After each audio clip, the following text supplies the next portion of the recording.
now that we've learned how to find economic order quantity, which obviously means like how much you should order each time to minimize the combination of ordering cost and the holding cost. Since we already learned there's an inverse relationship there.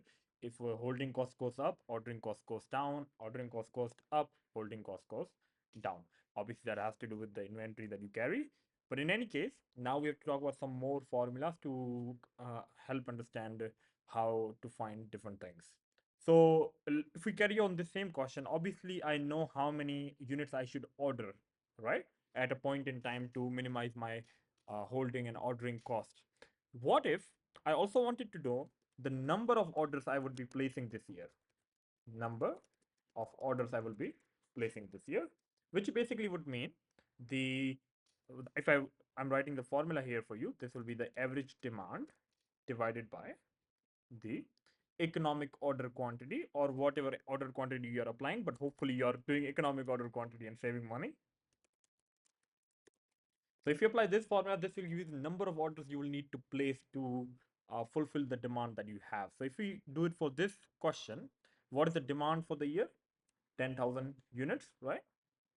Divided by what is the per order quantity that we have? 707. So this means we will need to place order 14.14 times. So obviously, like you cannot have 0.14 times. Obviously, you can go 15 times or 14 times. But in this case, of course, you will go to 14 times and you'll increase the order quantity a little bit just to uh, fill in that. And now some more of these things. So in this one video, we can just talk about all of the rest of the things that you have to know about inventory management. So there's something called lead time. Now, some of you might already know what lead time is if you're already in the business of merchandising and retailing. Now, lead time is basically how much time it takes the supplier to get the inventory to you after you order it. So basically, it's like, for example, if I know that when I call the supplier, he will take 7 days to get my inventory to me, that means lead time is 7 days. So if you're talking about the formula of lead time, obviously you can also have that. So formula for lead time will be, let's say, ordering date, ordering date minus delivery date, delivery date. Now, obviously, I think this will give a negative answer. So let's just reverse the order. Let's say delivery date minus ordering date, just so.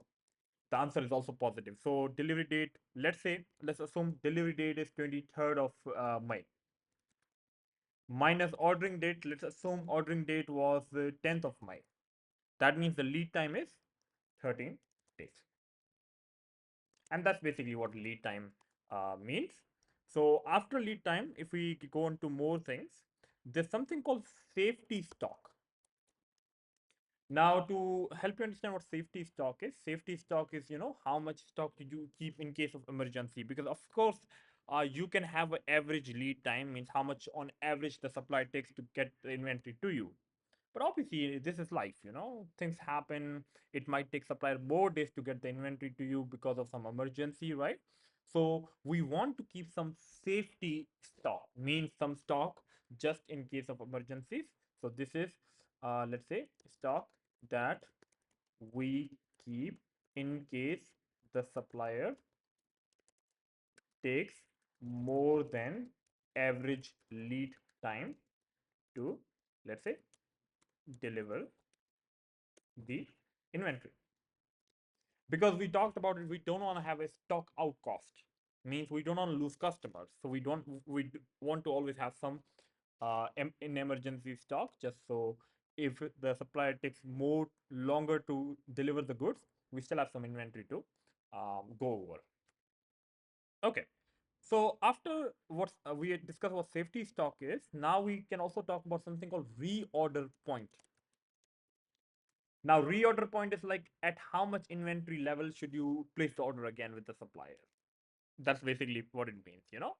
So this is actually quite important because if you don't have a reorder point, means if you don't have a point, for example, if in my shop, once I have 20 calculators remaining, I will place the order for the new, let's say, batch of calculators, then you'll run into problems, right? So it's always good to have the reorder point.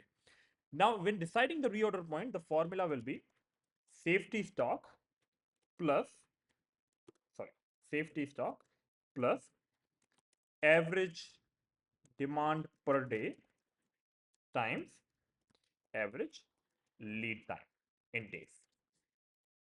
Now, by the way, if you're doing demand per week, then you have to also multiply it by lead time in weeks.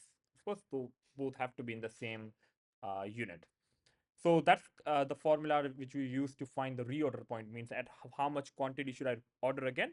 Because of course, I have to take into consideration, if I place the order, it will take supplier whatever days it's going to take him to pay to get the inventory to us. So we need to have enough to satisfy the demand until then. But in case it takes him longer, we also want to have the safety stock along with our normal demand quantity. So that's kind of what safety stock, reorder point, lead time, these things mean. But just be careful when you're using this formula. Average demand, if it's in per day, then you have to times it by lead time in days. If it's in per week, you have to times it by weeks. If it's in month, hopefully not, then you have to multiply it by lead time in months, like whatever the number of months it takes the supplier to get the inventory to you.